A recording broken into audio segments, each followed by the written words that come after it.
Franklin Delano Roosevelt, do solemnly swear.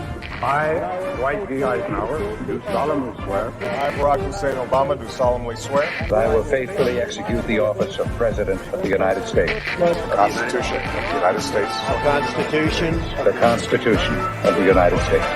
So help me God. Good morning, good day to you all. I'm Mark David Smith, or maybe I am the human capital of the world. We'll talk about that a little bit later. And I'm here with Mrs. Abigail O'Hare. Good morning, good day to you there, Abigail. Good morning. I'm sitting in the gap for Governor O'Hare, who is who is on another journey for a need. So anyhow, I hope I can do justice. Yeah. And Sherry Flanagan, who likes to be here. He's here off and on, can't be here again today. So she most likely she'll be here next week.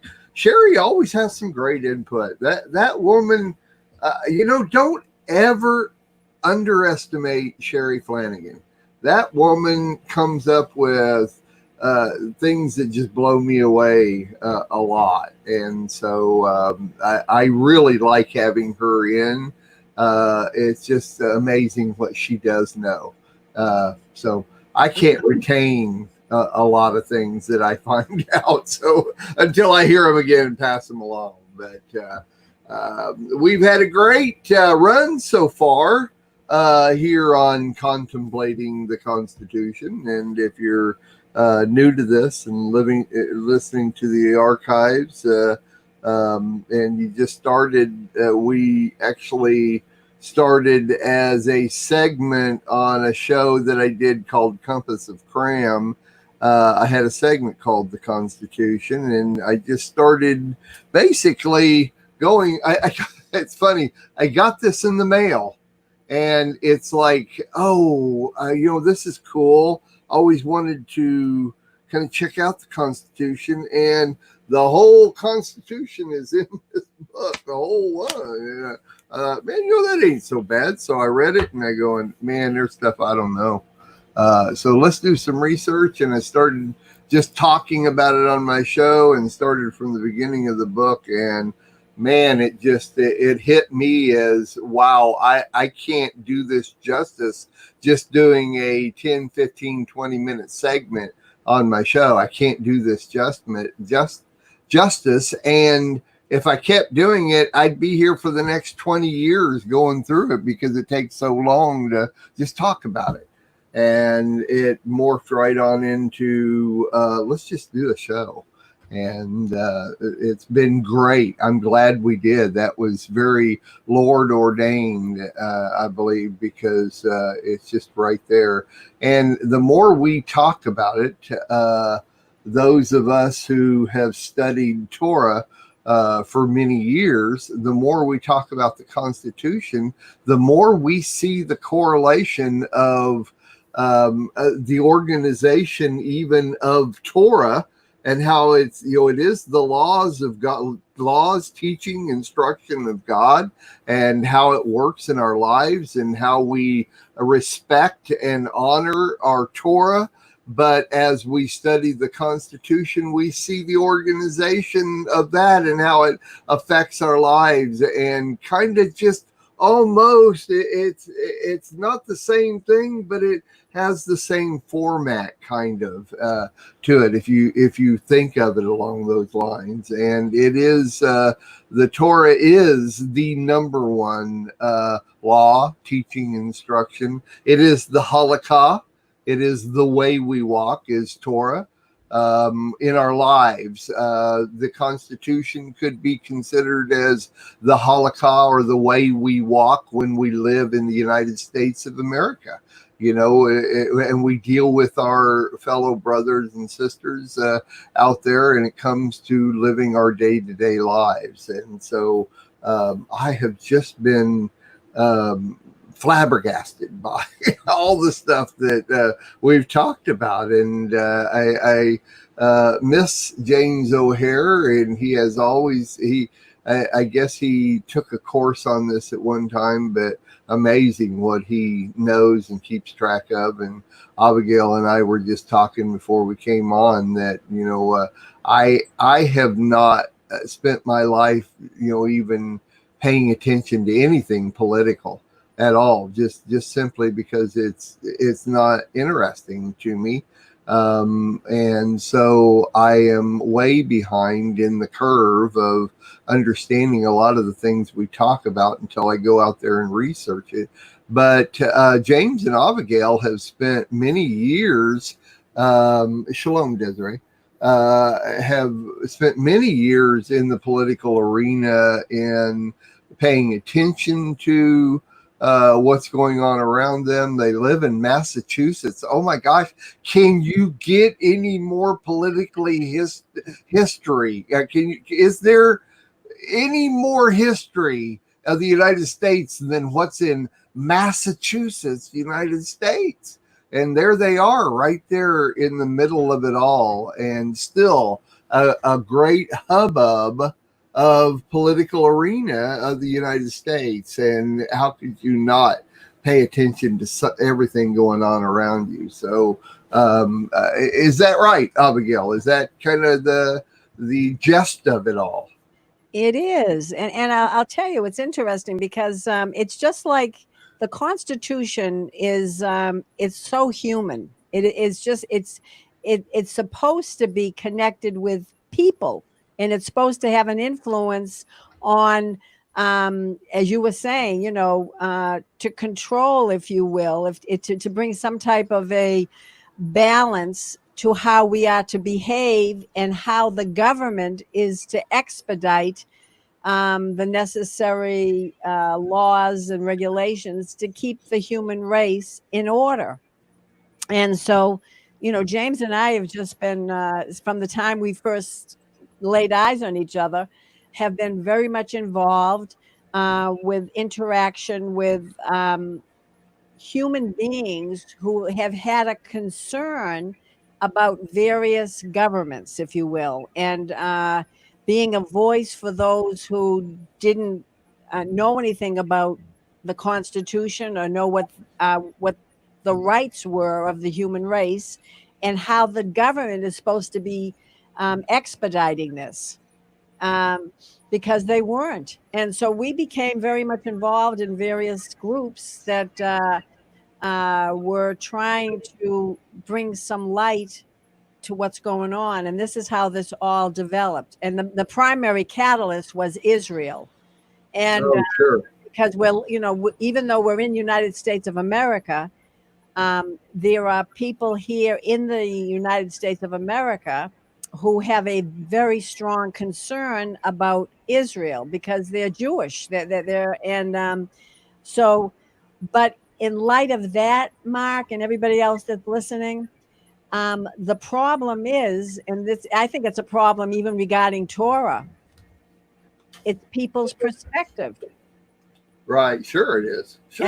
And that's what we're dealing with, is perspective. We're looking at things. I've got a great book. It's Governor O'Hare's book that I'm using. And it's called The Constitution, the Declaration of Independence, and the Articles of the Confederation. And I'm just going to tell you the truth. Wait, hold up. Your book is bigger than mine. Your book is bigger than mine. All right, that's okay. Go ahead. So, but this is, and when I was first on this broadcast, the very first time I came on there, I said, well, he's talking about the Constitution, but I kept hearing Declaration of Independence sure. around my head.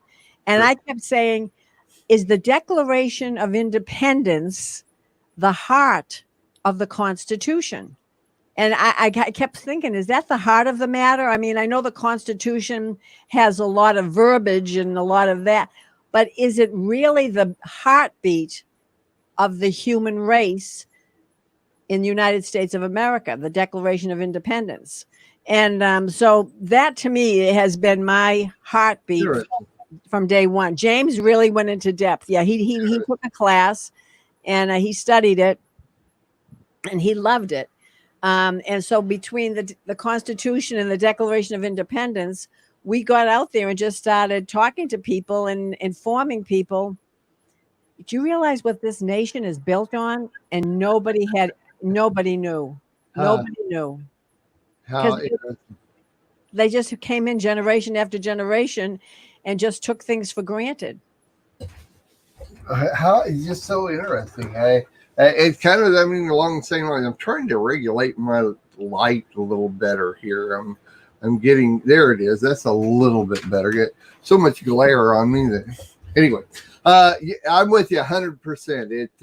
It's all a process of wanting to understand, and sometimes we don't know that we even want to understand until something sparks within us. It's the same thing with loving and serving the Lord. You know, a lot of times we don't know that we want to serve the Lord until all of a sudden the Spirit of the Lord sparks it within us and places something in front of our face, and we hear something, you know, and it sparks an interest, and then it explodes. And same thing with here, like me talking about it, me getting this in the mail, you know. I mean, it's like, Lord, did you throw this in my because I got it in a package of a bunch of other stuff. I mean, a bunch of religious stuff, actually. It was in the middle of a bunch of religious stuff. And I'm going, well, this doesn't fit. Why did they put this in there?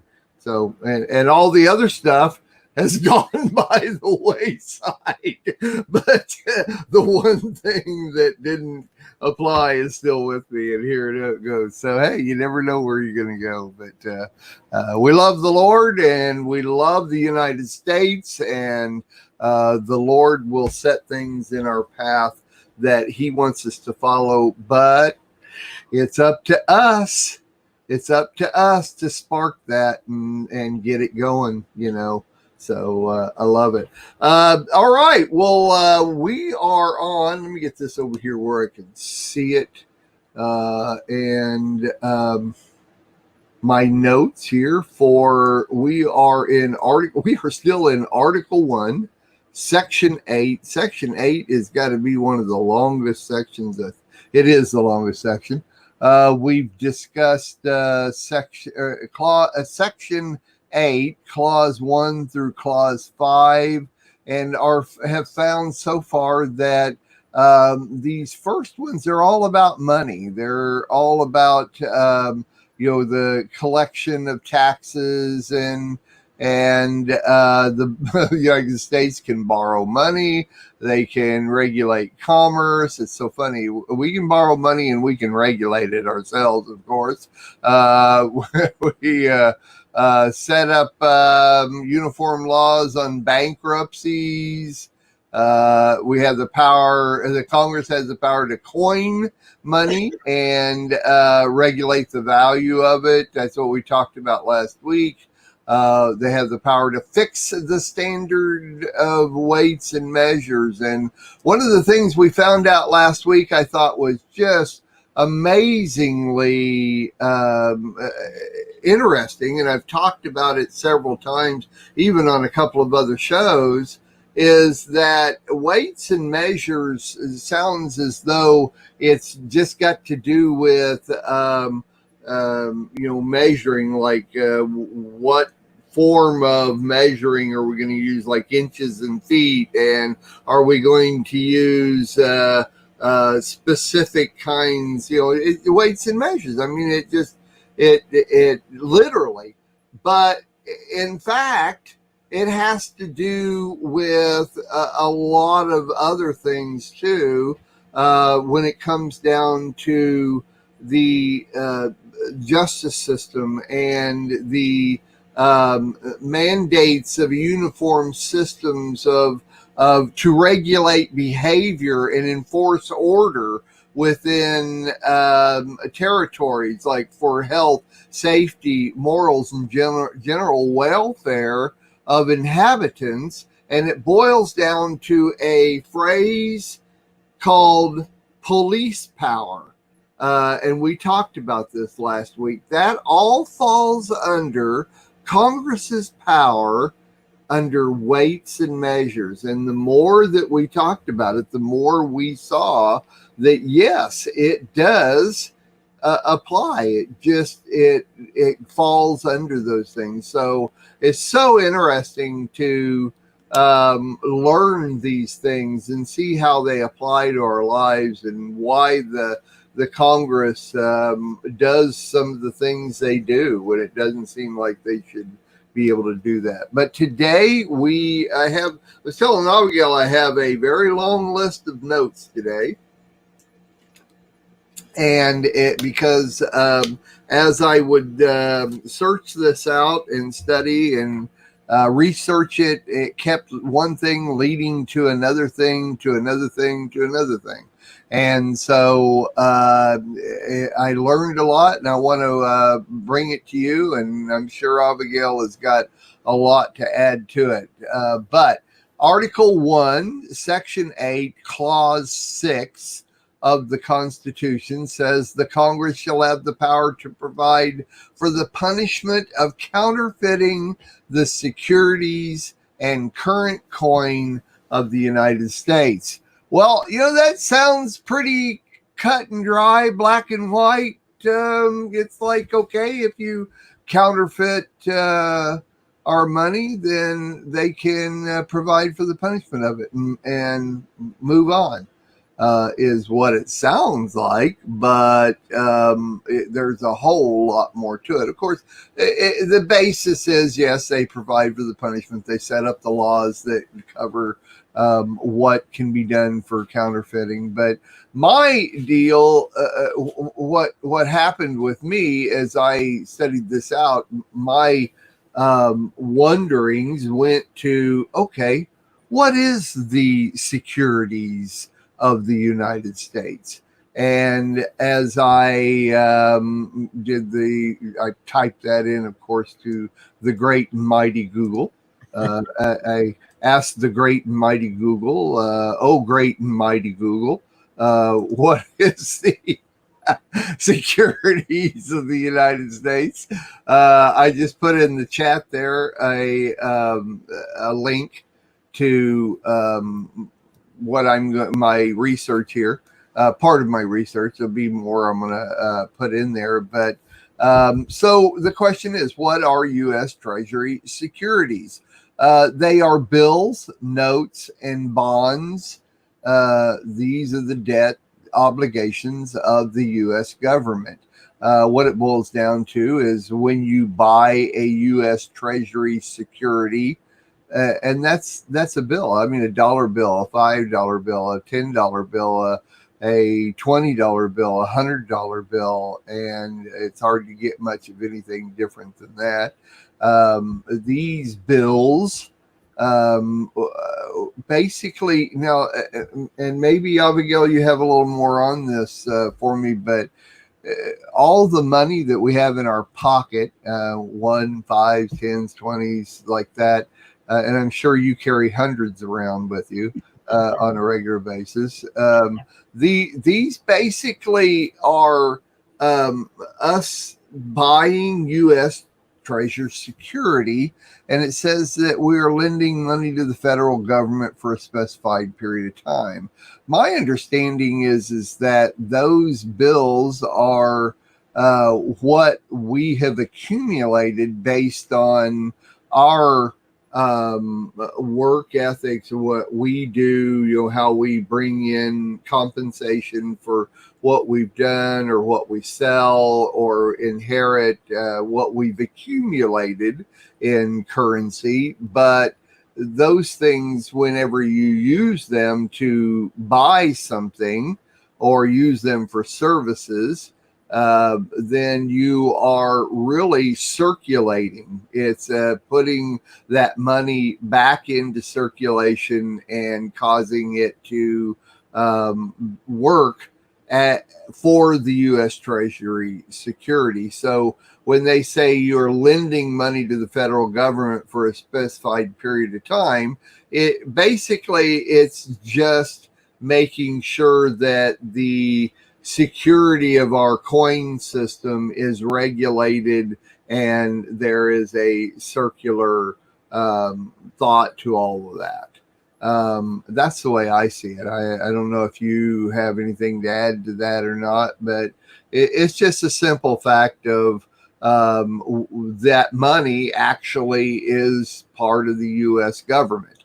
It is our securities. It's our treasury securities. And that's what we use to keep that regulated and keep that going. Anything you want to add to that? Kind of agree with me, or no, I totally agree with you, and I'll tell you where it can even come to validation. Have you ever collected coins? Okay. Yes. Collector. I know my son has been. My son has been too. Yes. And I know many people that have. I mean, I'm talking serious coins. And the way you can, there's the validation of knowing the value going way back and the value of that. So it works twofold because I'm not sure they even thought about this, that, you could turn in a penny that was dated a certain date and get some serious money back from it because they could validate that this is not a counterfeit and you get money. But the people that do counterfeit, people that have done counterfeiting, they get serious time in prison. I mean, it's a serious offense. 25 years, up to 25 years in prison. So, I like to always put a spin on it when it comes to the Torah. It says you can't serve the Father, our Redeemer, in money. So, when you start using money, and it's an idol in your life, and you get to the point that you are obsessed with it, and it becomes an idol, it can cause a major challenge. But that what you just said is totally, I agree 100%. But I've always been interested because I know people that collect coins. I know actually my son a ton of coins that were given to him by my aunt, the aunt I told you about last week, with the inheritance.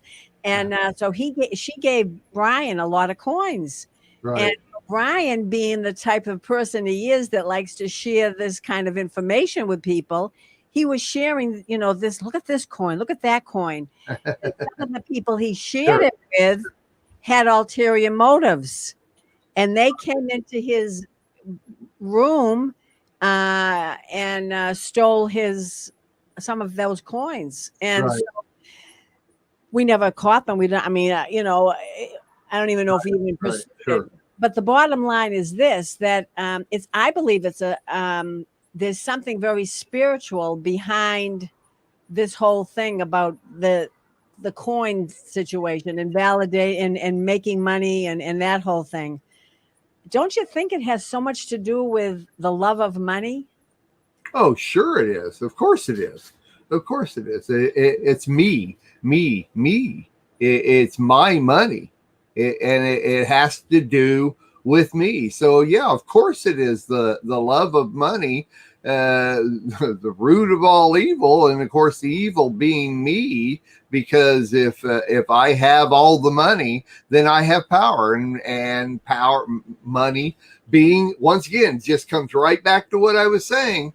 It all has to do with the circulation of being able to not only regulate it, but to keep things going in our society. If you counterfeit that money and you put that money out in circulation, then it's not from the government, which has to be able to regulate that. I mean, having a government is good. There's nothing wrong with that. And having to regulate the coin and the money is good. You have to keep that flowing so that we know that if we go spend $1 at Walmart, what we're buying is $1 worth of whatever we're buying. Whether or not that works or not is a whole nother story. But what you said is exactly right. Counterfeiting that deregulates it. It throws it off balance. It doesn't work that way. We have to have one place to coin the money and keep it going. And also, here's another thought with the whole, because we look at Venezuela, who has gone through a horrible.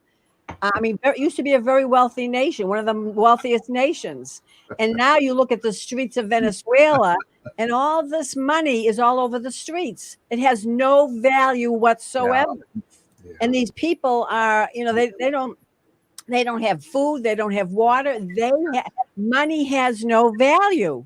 Yeah. So I just have to look at this whole thing and people printing up money. I used to hear this all the time politically about all this money that's being printed, and it's worth nothing. That's what I would hear people saying. I'm thinking, well, if it's worth nothing and people are getting it and we're still spending it, how do we account? Is it counterfeit then? Is it? I mean. Well, go ahead. I have an answer to that. Okay, go ahead. That's a question then. Yeah. Well, I'm sitting here kind of, am I listening to you and looked over at my notes at the same time you asked that question, and it has to do with the debt obligations being backed by the full faith and credit of the government. So if the Venezuelan money is worthless, it's not being backed by something that is of value within the country. Here's a little known fact to most people is the country of Venezuela has more oil reserves than any other place on the planet. So if the money's worthless, that means that the people who own the land, which is probably the government, which is probably run by one person, and he has regulated the oil, meaning that he is keeping the money to himself instead of putting it back into circulation, causing the people not to have any money and causing the government to not have any full faith and credit, because they have to have that credit. It has to be worth something. If they would allow those oil reserves and how much the value of that is to be working for their country, their dollar would be worth more than our dollar is. So there's your answer to this, is that they have skewed that worth. And we can say things against our government and our treasury all we want to, but I'm sorry, our country keeps a pretty good balance of what it is. Yeah, we're a little bit off, and I've got my next set of notes really talks about what the dollar is worth here in the United States, and it all has to do with Congress regulating this. It could be a lot farther off, like Venezuela. Thank you, Abigail. That was a perfect analogy. That was really, really good. I saw a documentary a couple of months ago on the oil reserves of Venezuela and learned so much. I had no idea. And most people will say like Saudi Arabia has, because they have money. Saudi Arabia is brilliant. They have an immense amount of oil, but they regulate the value of it in what they sell. And it goes back into the government. It goes back into the people. So the people are worth something. The people have money. They live well because the government regulates those oil reserves and the value thereof. Yes. Venezuela does not. Right. And that's what exactly I believe our president now has the wisdom to do. I believe that he is exercising that kind of wisdom concerning the United States of America. Right. Because if United States of America is producing, I mean, there's, we have the ability to produce and also to store up in our treasury. But if we are constantly giving all of the production to other countries, we're going to end up in a deficit, and so I believe there's the checks and balances right there concerning but there's people now. See, this is where there's a spin in the whole thing. If we're looking at really the value of the money and helping the people. The problem is, it's not the wisdom to do that. It goes back to that spirit of political that people are saying, I don't care if this guy's a genius and he knows how to deal. He's a CEO from way back. That's what the president needs to be, is a CEO who runs this business. But there's people that have spirit of jealousy and want the power, that fight for power. That's it. But that's where this comes in with the Constitution, because the people who are in this position don't like our president, and they don't care how much money he's bringing. They don't care how much money he's bringing to the Treasury. They don't care how many jobs that are being. They don't care the fact that he said, no, the borders have to close. I don't want to close down. I don't want to close down jobs, but I have to do what? To save lives. That's right. Yeah. So I just thought I'd throw that in there. Very good. Very good. Hey, it all works. All right. Let's see here. I'm gonna start here with the kind of where we're at, because these debt obligations are backed by the full faith and credit of the government, and thus its ability to raise taxes, revenues, and print currency. U.S. Treasury securities, or treasuries, are generally considered the safest of all investments. And we just proved that by talking about how they make sure that the value of what we have in credit works for the money that we use. They are viewed in the market as having virtually no credit risk, meaning that it's highly probable your interest and principal will be paid fully on time. It's very true. Everything that we do as far as money it's always there. And of course, each one of us have our own personal responsibility to keep a balance of that and not let that go out of hand. Because when we get out of balance with our own personal securities, then it causes someone else or the government to have to balance it for us and help us out, and that throws it out of balance. Our family has been out of debt, totally out of debt, for almost 6 years now. We don't rely on the government. We don't rely on anybody else. Of course, I'm 65.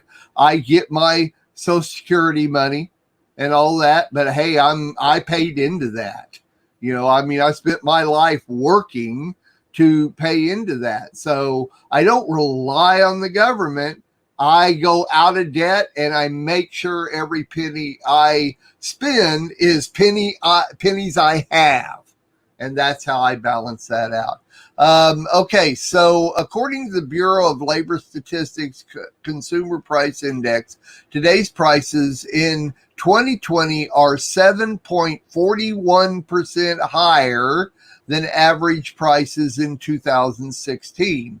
The U.S. dollar experienced an average inflation rate of 1.80% per year during this period, causing the real value of a dollar to decrease. In other words, $1 in 2016 is equivalent in purchasing power to about $1.07 in 2020, this year.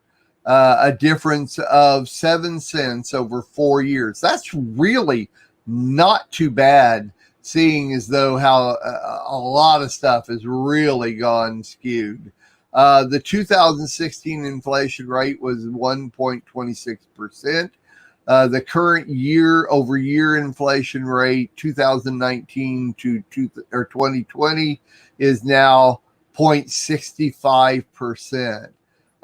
If this number holds, $1 today will be equivalent to buying power to $1.1 next year. That means what you bought for $1 this year, next year will cost you $1.01. Abigail, that's incredible. That's really good. That's not bad. And especially when you compare it to other countries and how far off they are, which I really don't know, but I know it's pretty crazy around the world. Our government does pretty good at keeping things. I mean, if we can go by this, but this is I think this is pretty close. Pretty close. Yeah, What it is.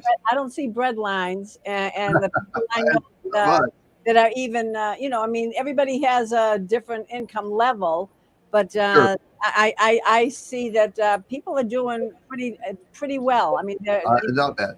the people aren't. I mean, if anyone chooses to live on the street, that's their choice. But Good point. even they have an opportunity because there's people that are good Samaritans that will help out. So we have Sure. that going for our country too. Sure. Yeah, you know what you just said there is perfectly worded. If they choose to live out on the street, it's interesting because 20 some years ago, I can't remember, 28, 29 years ago, most people that know my history, my background, what I've done, knows that I lived on the street for 10 months.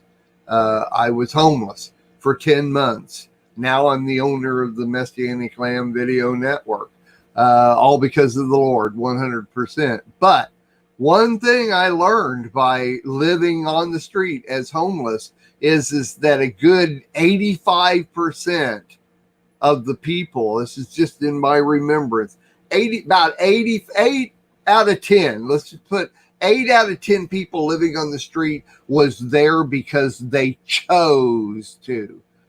You live there, you live on the street, you meet people, you're in the parks, you're hanging out, you're doing drugs and alcohol, and you're just hanging out and everything, and you're talking to people, and 8 out of 10 of them will tell you, oh, I have a place to go, I have family, I have friends that have told me that I can live in their extra room or anything like that, or I can get a job. I mean, I'm trained to do this, and there's plenty of jobs out there. I can get a job doing this. I choose to live on the street. Right. And I used to minister, James and I, again, we were part of the human race, and we wanted to connect with people. We've always liked to connect with people. And so we used to minister in homeless shelters. And one of the homeless shelters we ministered in and fed them and also ministered the word to them. There was a man there who had a Harvard University. He was a graduate. And he said, I choose to live this lifestyle. Sure. I graduated from the Harvard University. And he said, my one challenge, and I'm paraphrasing, it was quite a lengthy discussion. I don't like to submit to anybody. I don't want to submit to anybody. There you go. And so that to me says pride. Volumes. Yeah, pride, right. Guy has a pride issue. It but, really is. but the bottom line is this too. I believe without a doubt, if people choose to pick themselves up and dust themselves off and start all over again, you can do it.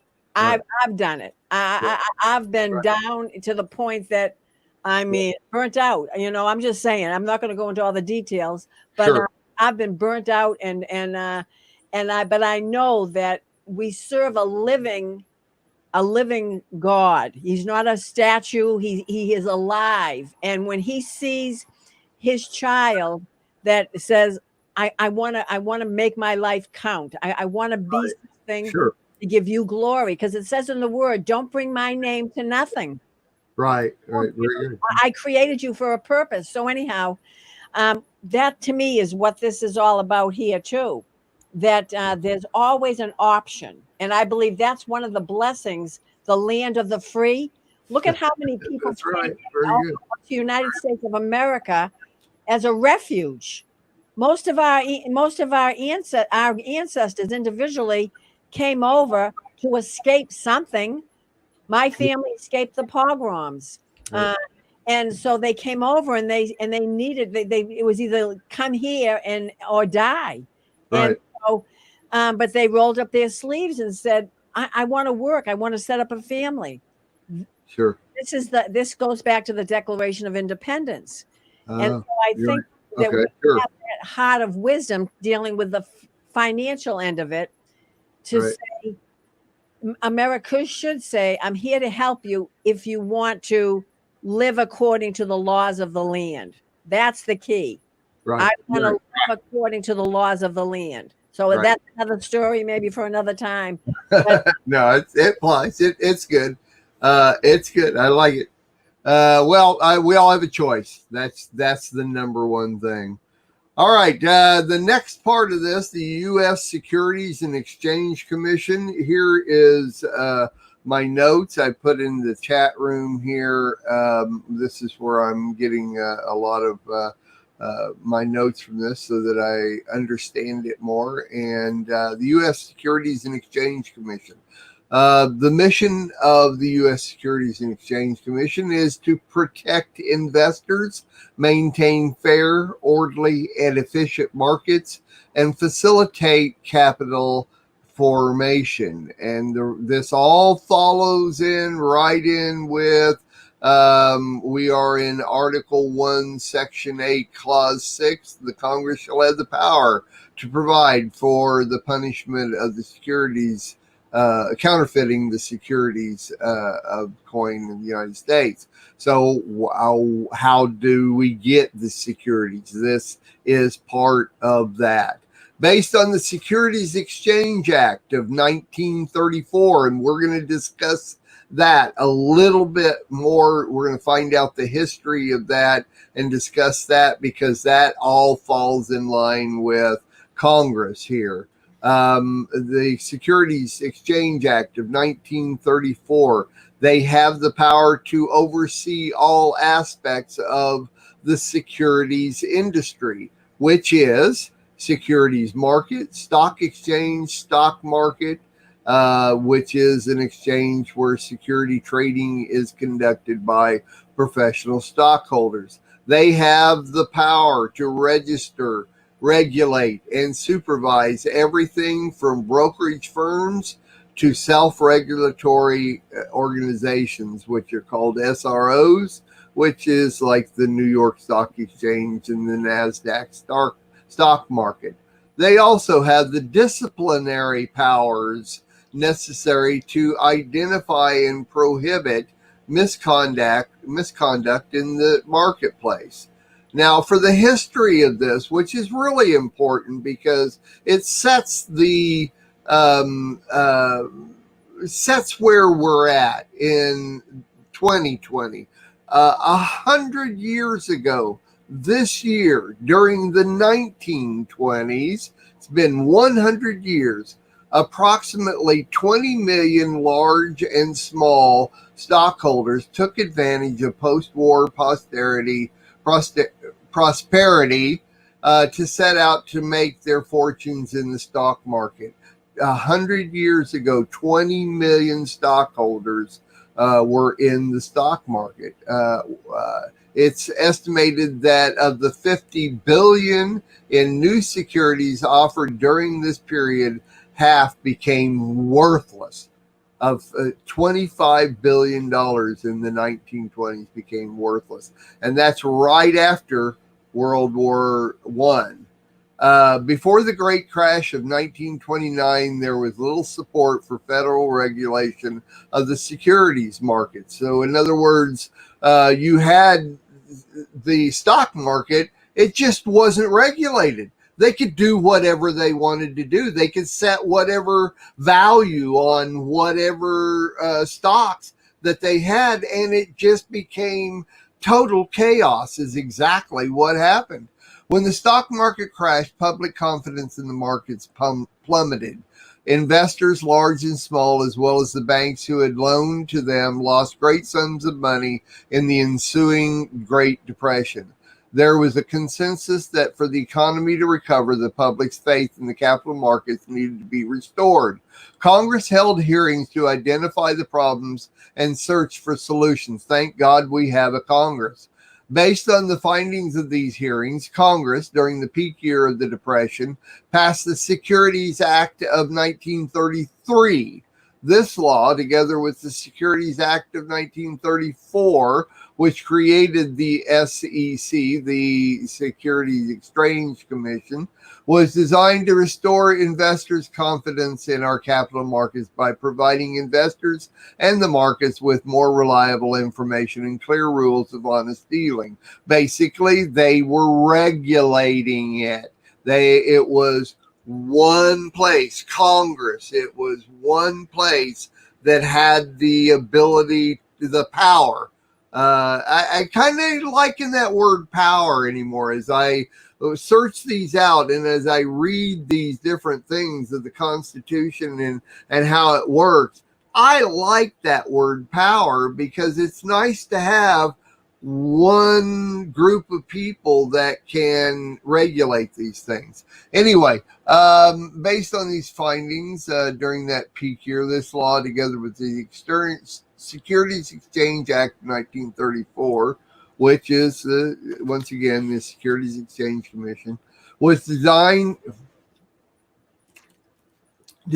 to restore investor confidence in our capital markets by providing investors and marketers with more reliable information. The main purposes of these laws can be reduced to two common sense notions. Companies publicly offering securities for investment dollars must tell the public the truth about their businesses, the securities they are selling, and the risks involved in investing. People who sell and trade securities, brokers, dealers, and exchanges must treat investors fairly and honestly, putting investors' interests first. President Franklin Delano Roosevelt appointed Joseph P. Kennedy, and that is the father of John Kennedy, to serve as the first chairman of the SEC. Today's chairman is Jay Clayton. That's our chairman of the Securities and Exchange Commission, Jay Clayton. He was nominated to chair the commission on January 20th, 2017 by President Donald J. Trump. The commission's 2018 to 2022 strategic plan, the importance of developing and investing in the commission's human capital. Okay, that is a whole different story. This, based on our now sitting chairman of the Securities and Exchange Commission, has put together his strategic plan, and that plan is the importance of developing. Now, listen to this. This is extremely important. The importance of developing and investing in the commission's human capital. No, that's not me. That's just my name. A point of emphasis made by Chairman Clayton is that the Security and Exchange Commission's people, its human capital, are the agency's most important resource. So, what is human capital? Oh, thank you for asking. Human capital is an intangible asset or quality not listed on a company's balance sheet. It can be classified as the economic value of a worker's experience and skills. This includes assets like education, training, intelligence, skills, health, and other things employers value, such as loyalty and punctuality.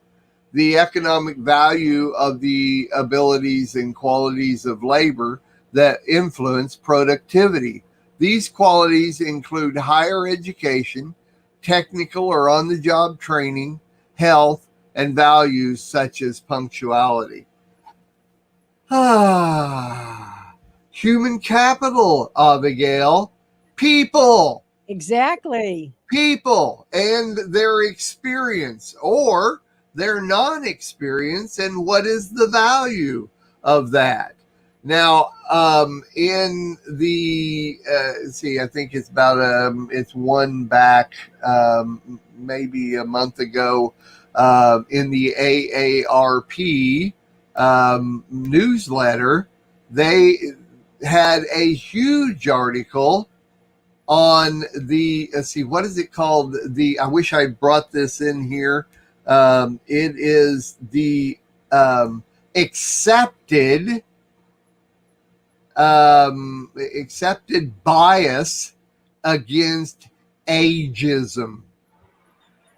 It is a bias. It's a demotion. It is in the workplace, people are firing people of a certain age and bringing in younger people to work in their place, and they are biased. They are now saying that older people are not worth anything. Whereas what I'm seeing here by our now sitting chairman of the Securities and Exchange Commission, that he's saying that these people that have experience and skills, training, education, health, value, all these different things, punctuality, this type of thing, which we all know the older people have much more of this than the newer generation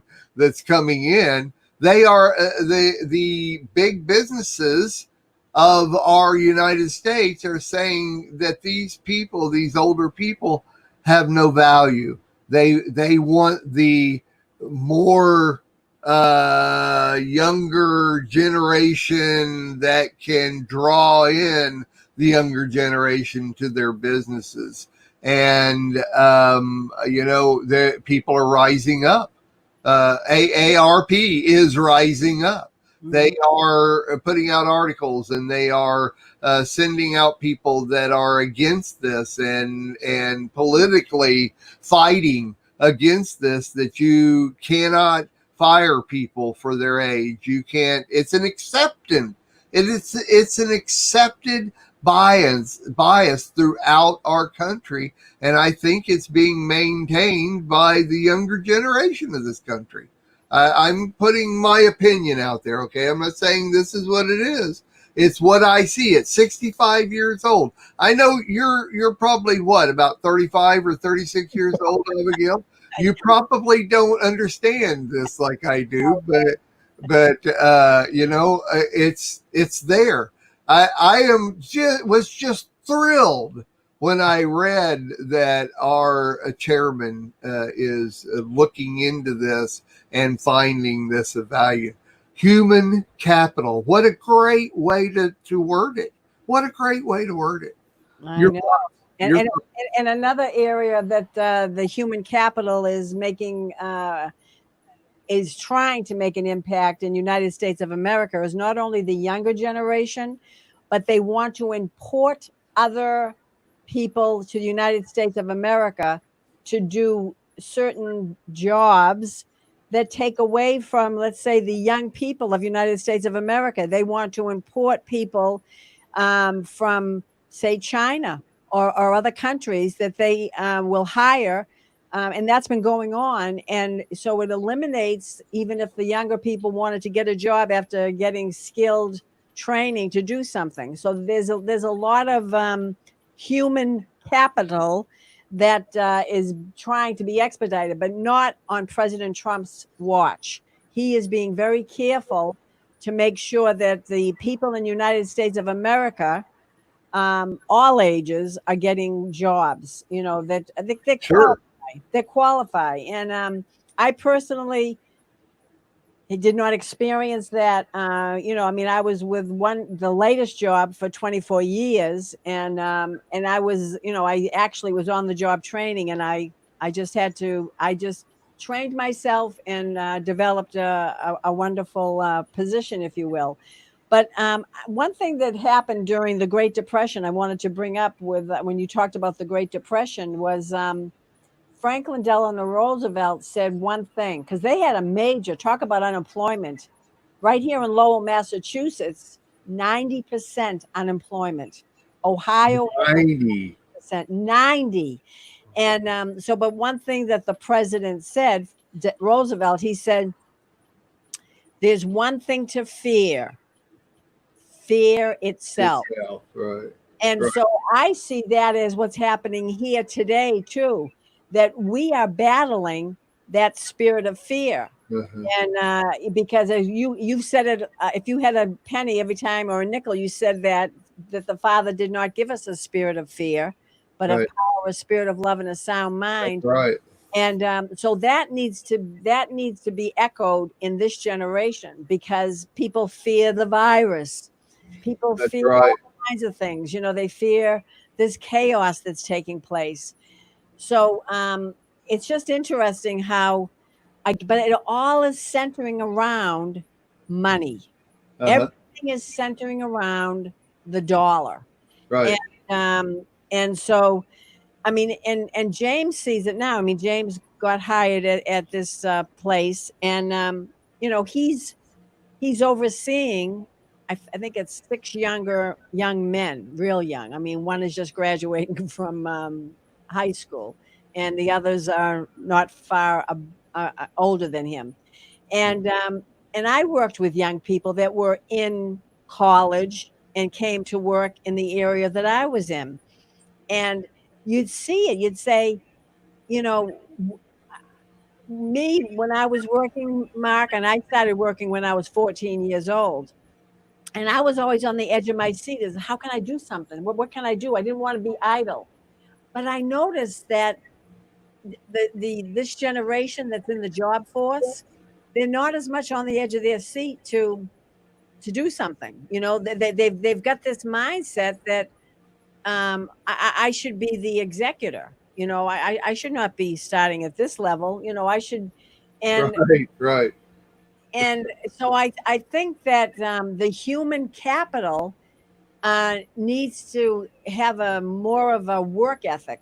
And Jamie Louie once brought this up on, I don't know if it was The Reason or the Torah Study Among Friends, but he talked about what happened to the human capital, if you will, that used to go and knock on your door and say, "I'd like to shovel your driveway up here in Right. Massachusetts." Exactly. I heard that. Right. Yeah, they don't do it. Or where's the ones that would say, Right. "I see that you need some leaves raked from your lawn." I only get about 100 bags of leaves every fall. I don't get anyone knocking on my door saying I'll do that. Yeah. So we may have human capital, but Uh-huh. where is the work ethic? Uh-huh. Where's the work ethic, I Mark? know. I know. And unless it's being instituted in the home, with like Sarah having her 2 little boys, and I see that they're very much a part of helping out, and I love it. And once they get that, make your bed. If you make your bed, if you do nothing else but make your bed every day, you've already launched someone that's going to have a good work ethic. So Right. I just think that it does all evolve, if you will, or around the human capital. But what's the heart of the human capital that is trying to be expedited? What's the heart of this generation? Is everything because they drive through and they have microwave and everything is, I want it yesterday? Or do they go through the process of understanding growing vegetables, for example, that Exactly. Exactly. That's right. from the supermarket? You have to plant something in order for it to grow. So I just think that we are in a place in time where the value of money doesn't, you and I have a different value of money than I think someone that is maybe 20, 24, or go Sure. to, Sure. Of course we do. and they'll, and they have a greater expectancy of what they're going to receive because they've received so much. I was thankful for the minimum wage when I was 14, but some kids, they get minimum wage for taking out the trash, Yeah. Yeah. Yeah. Exactly. Exactly. So I think it's a mindset. I mean, I get the human capital thing. I understand where that's going, but you have to find out the work ethics, and do they see the value of being in the United States of, well, I'll use United States of America as an example, that people here roll up their sleeves. That's just been a way that we've had Sure. things happen. Well, the definition I just gave right there of human capital, that was a given in when we were growing up. And up until I'm going to say 10, 15 years ago, even maybe, that was just a given. That definition was, we just understood that that's what employers valued. and that's what you valued from your neighbor and your friends and your family. It's just a value that you already understood. You never even thought about it. It's just you only thought about it when somebody didn't have that human capital. Yes. When you ran into somebody that didn't exercise human capital, and from our age range, there's a lot of people that are like that. I mean, look at look at the homeless, the ones that choose 80% of them choose to live out on the street and not do, like you had said, the guy chose to be of himself and not take orders from anybody, and that type of thing is the opposite of what the definition of human capital is. That's the only time we ever thought about those individual characteristics of a human, that type of thing. Otherwise, we just accepted it. It was just a way of our life and the way the majority of people lived.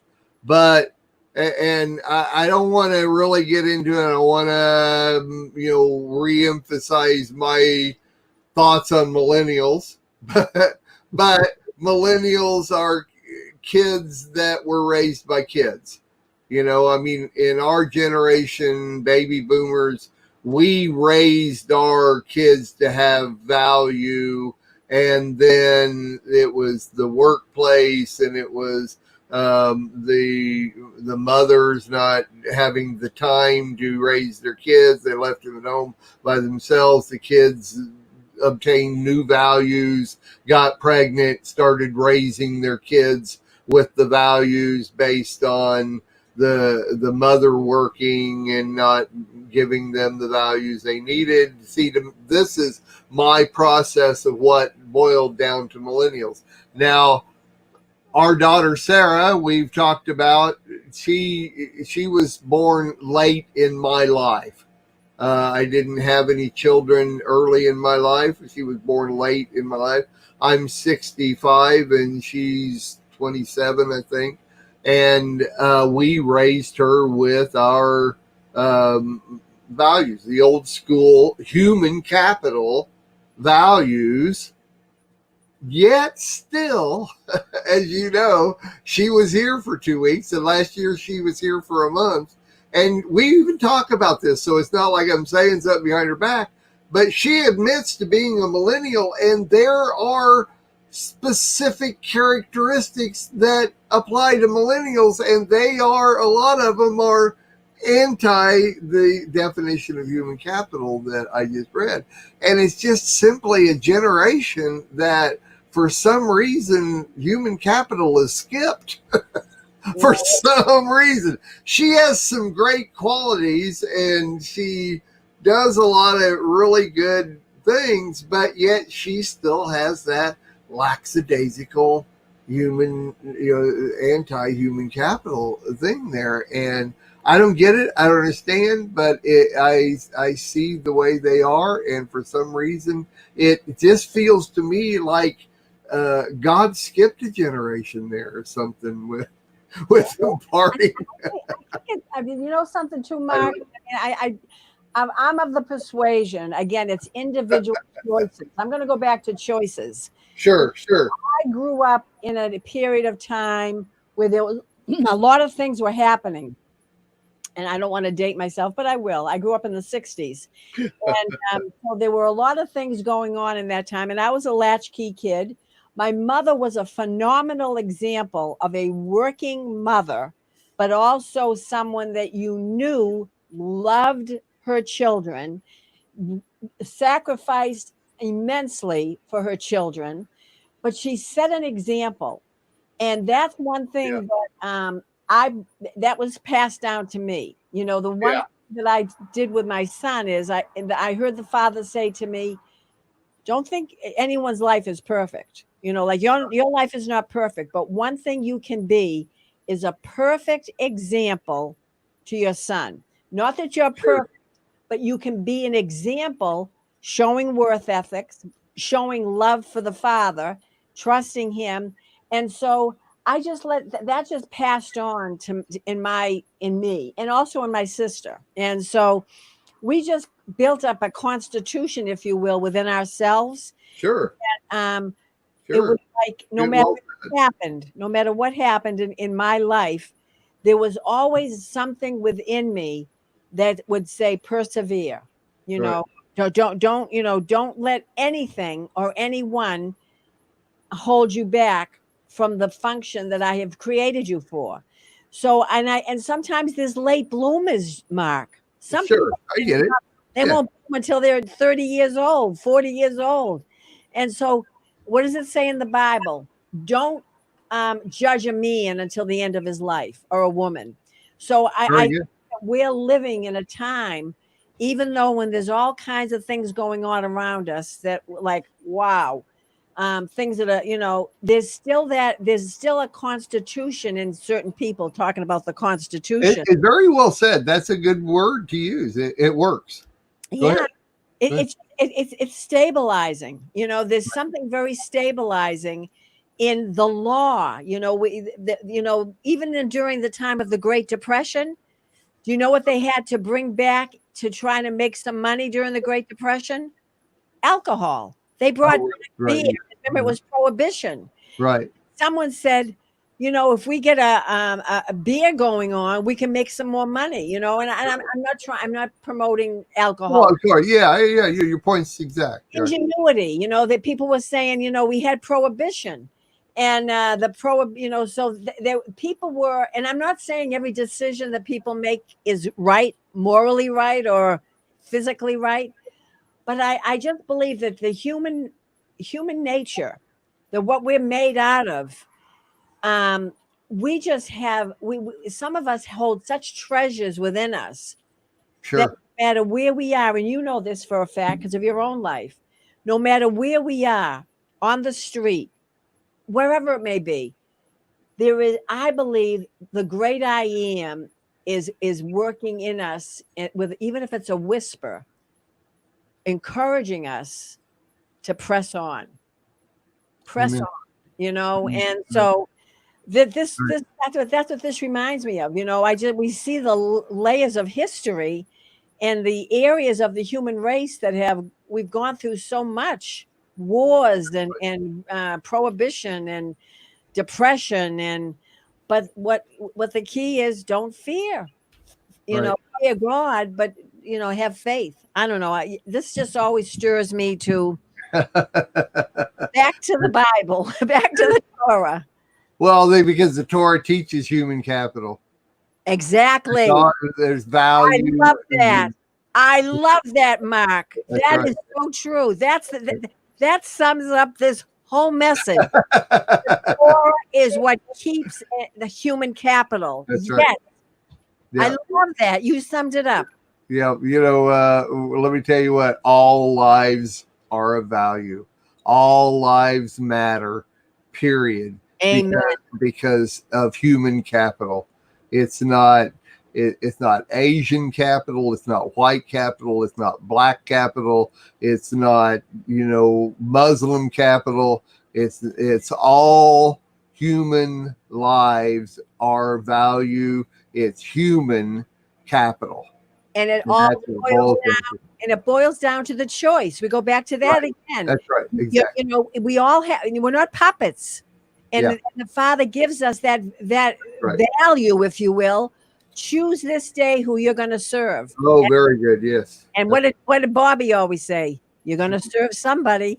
That's right. Yep. You got to serve somebody. Very good. Thank you, Abigail. Thank Just you, amazing.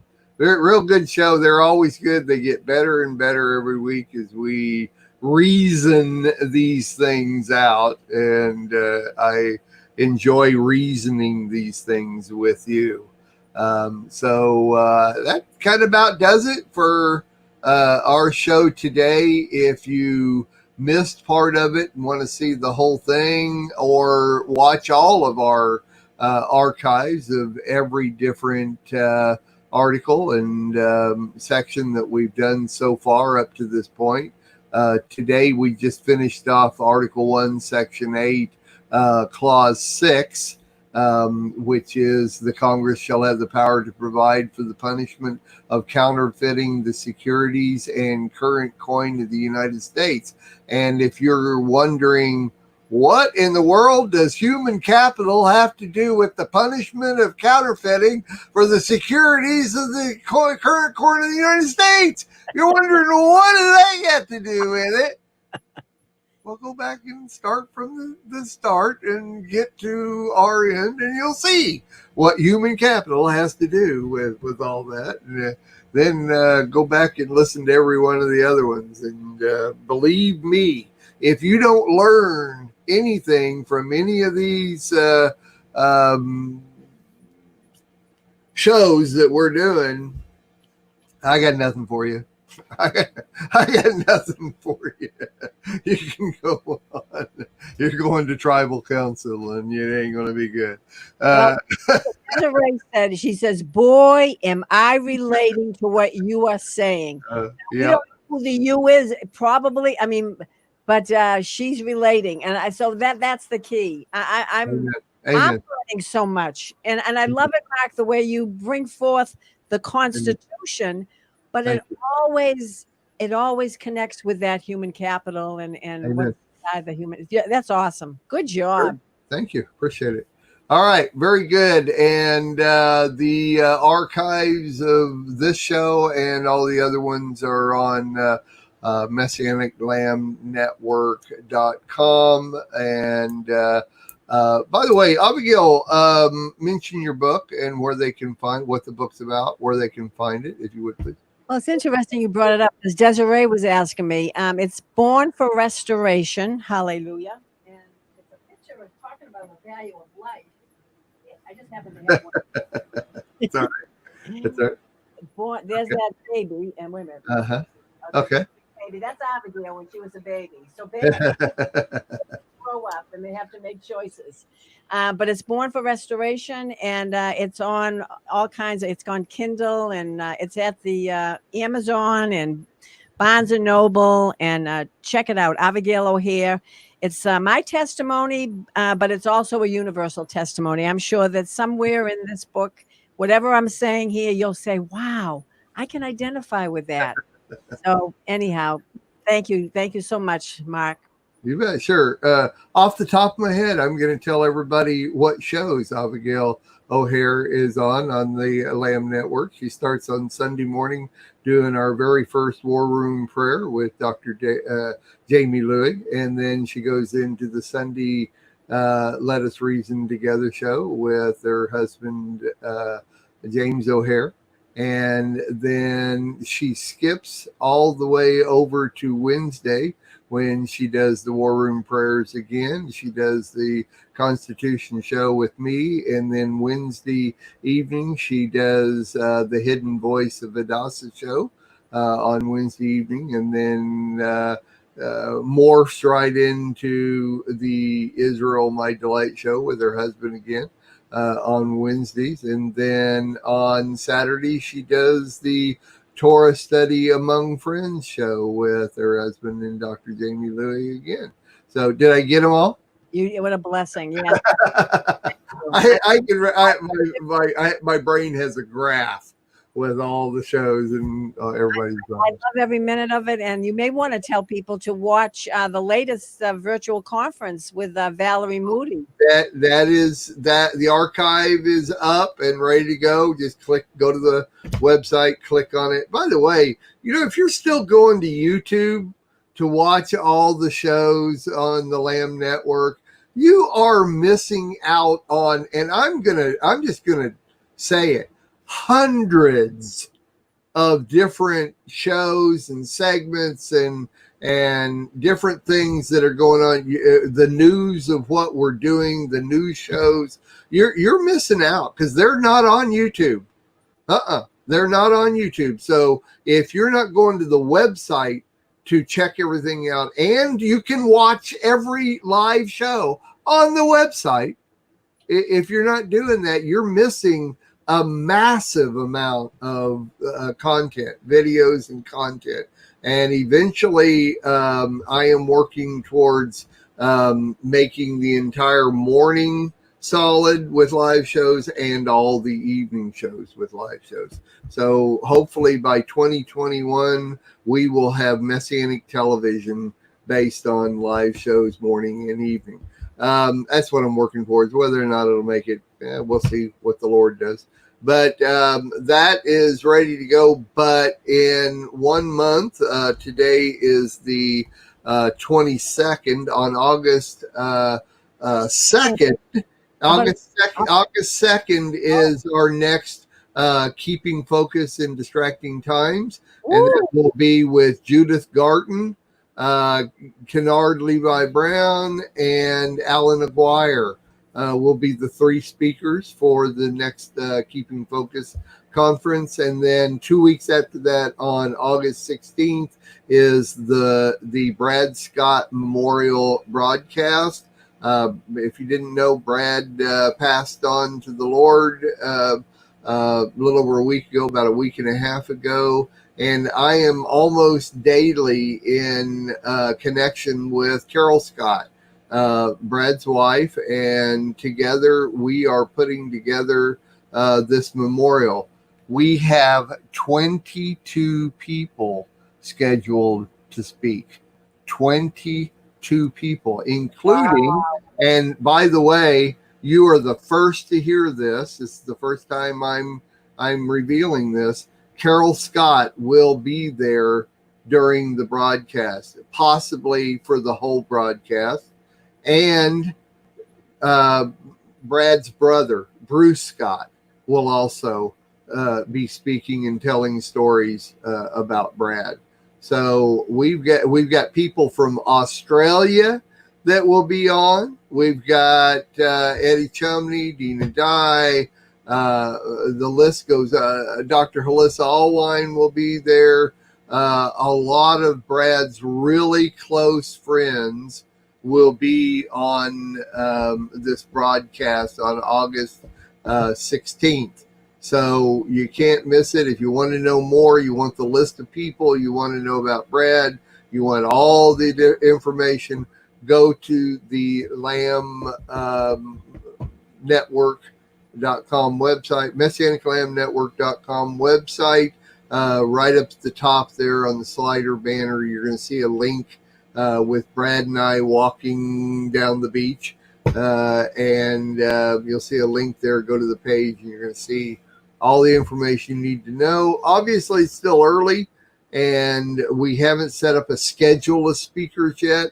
The list of who will be there is there, but not the schedule of when people are going to talk. Once again, Carol Scott, just as of yesterday, has told me she will be a part of this, hopefully during the whole thing. And Brad's brother, Bruce Scott, will also be on this broadcast along with several other people. So once again, I am beside myself thrilled to be doing this. My bottom line is, you know what? I have the means to do it.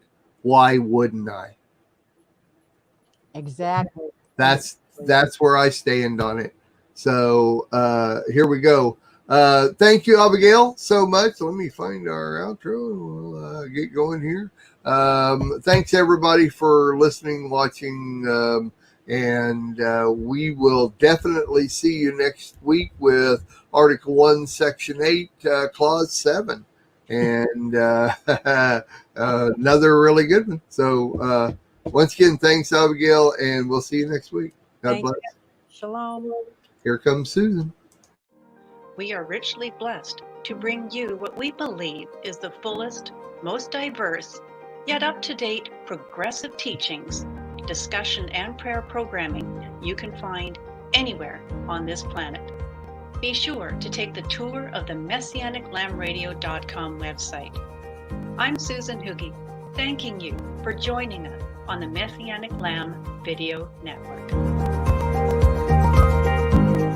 I, Franklin Delano Roosevelt, do solemnly swear I, Dwight D. Eisenhower, do solemnly swear I, Barack Hussein Obama, do solemnly swear that I will faithfully execute the office of President of the United States. the Constitution of the United States. The Constitution of the United States. So help me God.